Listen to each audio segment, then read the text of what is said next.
Monday to Friday. From 9 a.m. This is Views and News with Clarence Ford. Only on Cape Talk. And it is 9:35 exactly. Views and News through till 12 of me, Clarence. And time for that big appointment. Dr. Chris Smith, lecturer at the University of Cambridge, our very own naked scientist, joins us. He's here to answer whatever question you may have. Questions about the universe, questions about health. Dr. Chris Smith, good to have you back. Hi, Clarence. Do you know, I had a really interesting week this week, and I was sort of thinking of you a bit because when you and I got together, it was over a year ago, nearly 2 years ago now, wasn't it? We were sitting in the bar, and we were chatting about performance and presenting radio programs and that kind of thing, because I know you did a bit of public speaking, that kind of thing. And I was thinking of you this week because I went along to Lucy Cavendish College in Cambridge because I went to meet a guy also called Chris MacDonald, and he has invented this system which he says conquers people's presenting anxieties. Because apparently the most feared thing, if you ask a person on the street, the thing they would find potentially most scary or most humiliating, unless they're you, of course, is to stand up in front of an audience and have to give a talk or speech or present something.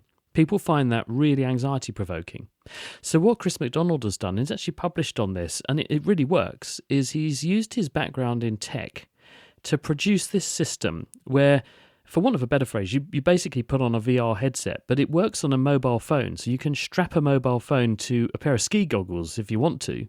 You put these goggles on, and it creates in front of you an auditorium with an audience who are literally 3 feet from you. And it's like a lecture theatre, and you're standing there giving a talk to these. They're real people. They were rendered images of real people, but they look bored.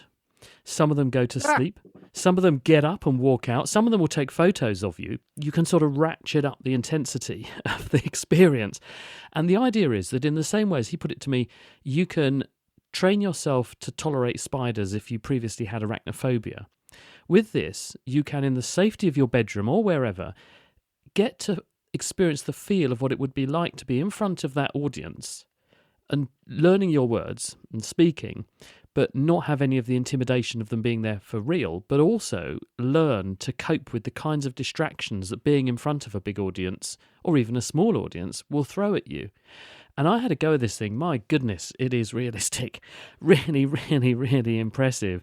And you get all the sounds and the feedback and that kind of thing if you also plug some headphones in. And he says they've got evidence this can turn a person who has terrible performance anxiety, students who won't go to school because they're worried about standing up in front of the class and giving little talks and things. He said 100% of the people they've tried this on get an improvement, and you can usually transition somebody from being a hesitant or extremely anxious public speaker into regarding themselves as a confident speaker. And it's completely free. virtualrealitypublicspeaking.com. You can go and download it, have a play with it. They've done it as a tool that anyone can use. It's brilliant. Go and give it a go. Yeah, absolutely. And when I've done a bit of that kind of thing, the nerves always gets the better of me beforehand. Really? Does it? Yeah, for sure. And I think sometimes a good thing. I don't think Well, necessarily I think you should go in there I mean, with a little bit of anxiety is always good, right? Isn't it? Because it means that Absolutely. you are healthily taking it seriously. But when it gets to that toxic point where, because I used to joke and say when I first started making radio programs about a quarter of a century ago, oh my goodness, I used to spend about 90% of my cognitive energy panicking and about 10% thinking about what was really coming out of my mouth. And then something quite dramatic changes. I suppose in my case, I've been doing it for about 6 months. I suddenly noticed I didn't get nervous anymore. And then you can really think, can't you? Because you're not panicking all the time. You're healthily excited and aroused, nervous, whatever, to an extent that keeps you on your toes and you can think straight and it's interesting. But it's not disabling in that way. And this system helps everyone get over that bump, but without the scary fact of having to panic for 6 months doing it to get over that bump. I think it's a brilliant system. Well, you at least know what you're talking about. I mean, I've got to talk about things that I don't know anything about most of the time. Now, that's supposed to bring some trepidation. But let's talk about what people want to know, what's going to equip them to maybe go in front of an audience and talk about issues. And the first question in is about oscillation and what caused the grid to collapse in Europe. We're going to go there in a short while, but Boris is on the line. Boris wants to know about deja vu. We prioritize calls. Boris, welcome. Morning. Chris, just a piece I had a feeling of deja vu. So that piqued my curiosity as to what it is, and I tried to Google it, but it wasn't clear cut. So what is your explanation on deja vu? Hi, Barris. I'll make the joke because let's just get it out of the way. Haven't we answered this question already? Boom. The answer to this is it's really, really common, and most people, most years will say, yeah, I've had experience of that last week, last month, or at least once this year. It's really, really common. Everyone experiences it. It is almost certainly some kind of phenomenon of the way the memory system works in our brain. And we know it becomes a lot more pronounced, or the incidence goes up when people are tired or stressed or have got a lot on their plate. And so it seems to be some kind of disruption in the way that the brain normally has a timeline for memory. Because there's obviously a really careful system where the brain is slotting things into a timeline, and so it knows when in your life things happened. For instance, if I asked you to recount your day so far, you would say, well, I know I got up and then I went in the shower and then I went and had breakfast, and you know where all those things occur relative to each other. So there's obviously some kind of continuity being stored in the brain of how time is ticking and when things occur relative to each other. For some reason, we can have an experience, and as I say, is often when people are sleep deprived, they have these weird blasts of kind of, I'm sure I've had this before, or I'm sure I've been here before. And it probably is that a memory has got out of sequence in the timeline. So you think you've had that experience before, but actually it hasn't happened. Or the process in your brain that says this is novel, this is new, gets inappropriately sparked off when something happens to you. So you think you've done something before, but you haven't. And you can even have this bizarre state where you dream that you're dreaming and you have a dream in your dream. And it might be that kind of bizarre thing where you think, I've had this experience before, but actually you just made up the fact you had the experience before. And then it's the experience that you're having this new experience before is then new. And so it makes a light bulb go on in your head thinking, I'm sure I've seen this before. But it was all a sort of cognitive flaw. I suspect that when we get tired, when we get stressed, our brains are more likely to have the odd burst of inappropriate neurological activity, and that triggers the system that makes us think something's novel. Makes us think we've seen something before. It's not novel, when in reality it was. But we don't know for sure, and we can't ask an animal, because you can't say to a dog in a lab or a mouse in a lab, have you been here before? Because no way of knowing. Thank you, Boris Bloberg, for that question. Keep them coming through. So what made the grid, the electricity grids spanning Spain, Portugal, and areas of France collapse the other day? We don't know. The explanation given was that these were weather extremes. Now, how exactly weather extremes would do this, I'm not clear. And in fact, I heard someone who works on grid technology and energy distribution being interviewed on national radio, and he said, well, I'm not clear either. The suggestion is that if we move away from an electricity system supported by always on, always available energy provision, and by that I mean if you've got a power station and it's a nuclear power station, or it's a coal-fired power station, or a gas or an oil-fired power station, then these things are turn on and offable, to use a phrase coined by British Gas back about 30 years ago in a series of very popular TV adverts. They had talking animals that would say it's on and offable. But in other words, you can turn up and turn down the output, and you can do it when you need it, and you can anticipate that there's going to be a demand at 7 o'clock in the morning. Everyone's going to get up and they're going to turn on their shower and turn on their kettle, and you're going to need some energy, so you turn things up and down.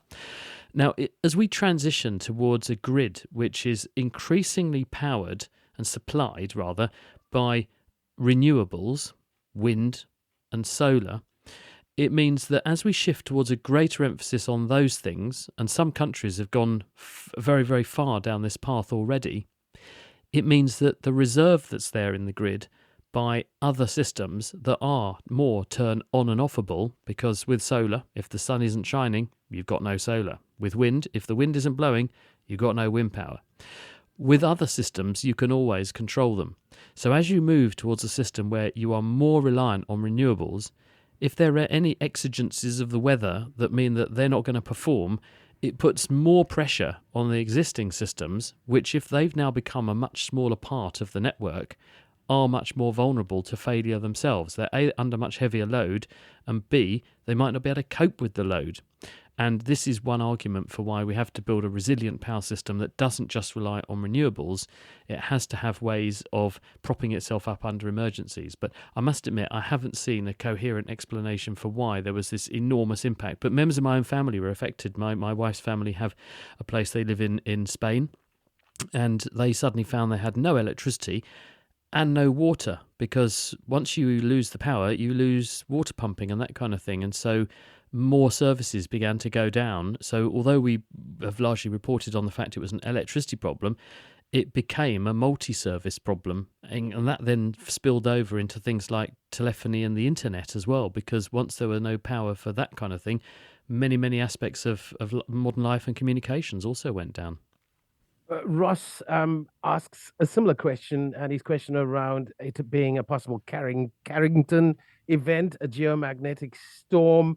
And if it was a geomagnetic storm, what kind of struggles could it bring us?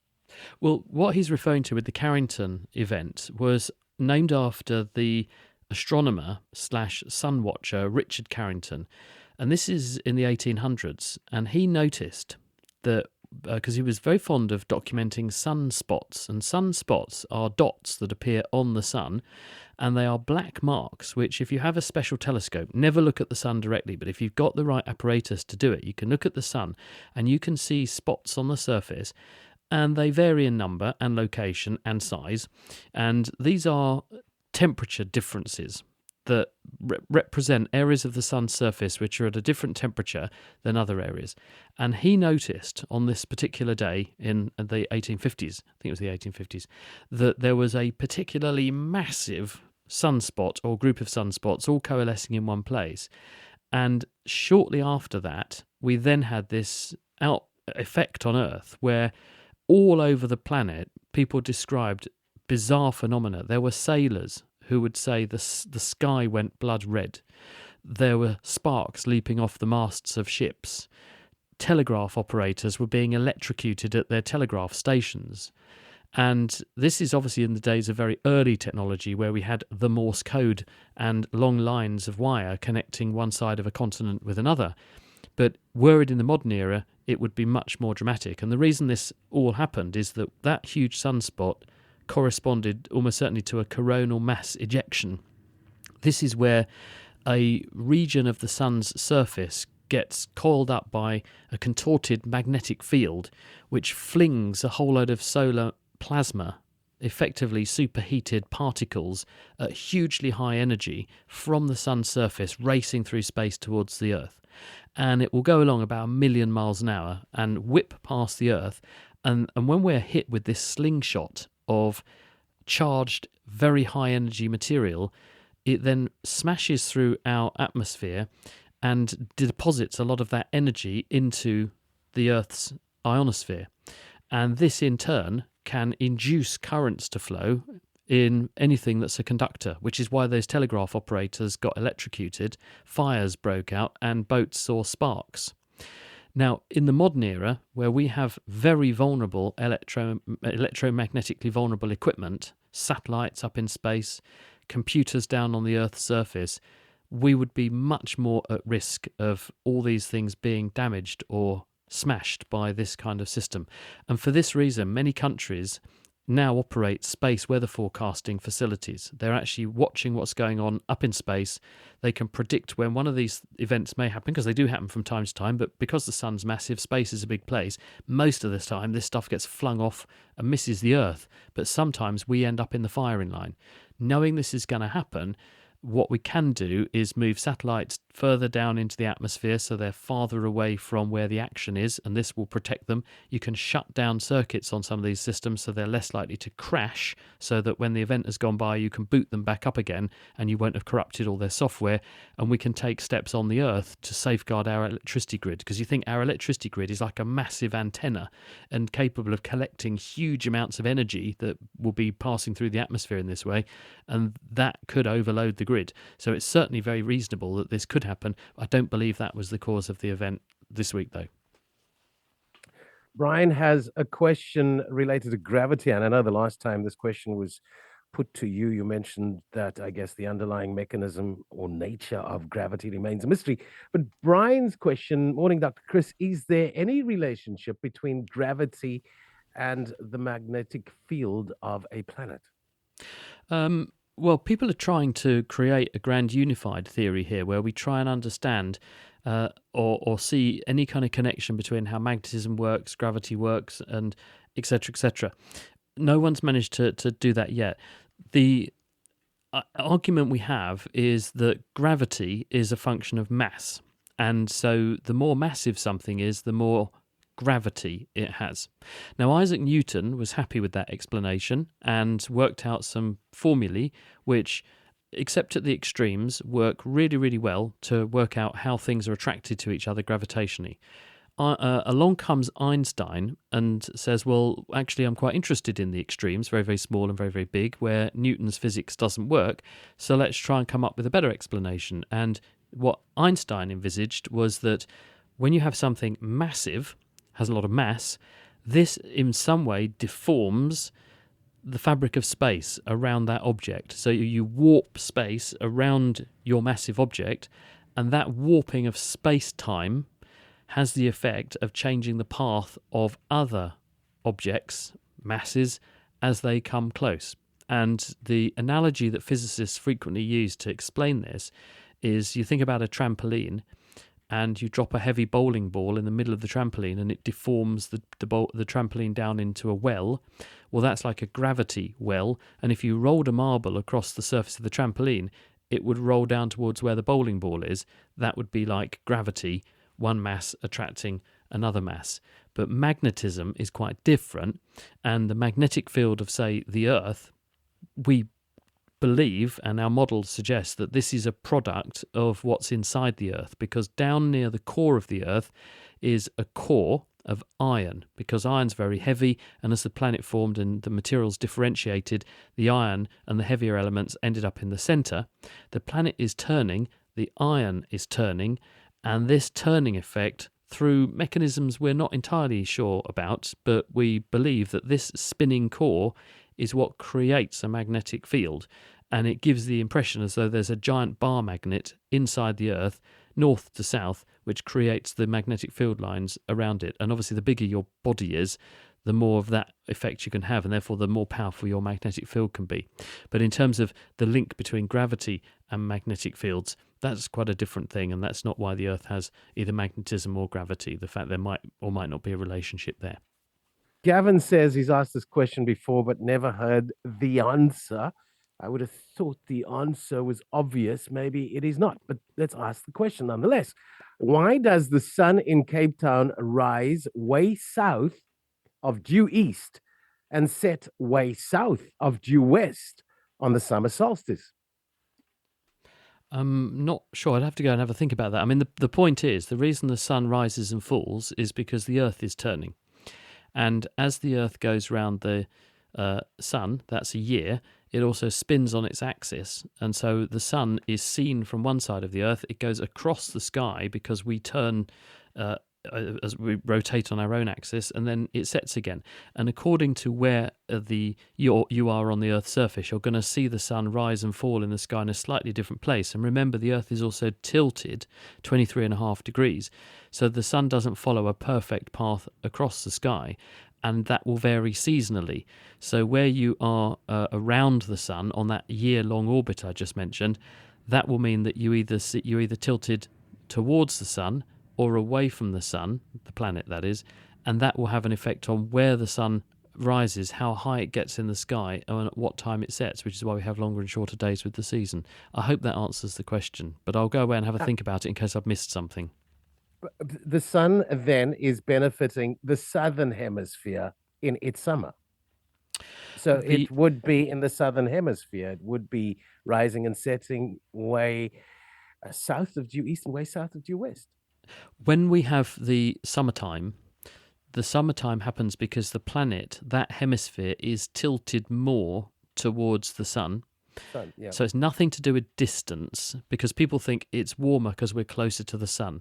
That's not true, because the tilt means, compared to the distance between the Earth and the sun overall, that distance is so huge that the tiny distant difference of the tilt of the Earth, which is a handful of thousands of kilometres, is nothing. It's to do with how long the sun spends in the sky, and therefore how much energy reaches the Earth, and therefore how high the sun can get in the sky. That's what gives us our summers and winters, because there's more energy being deposited into that hemisphere for longer.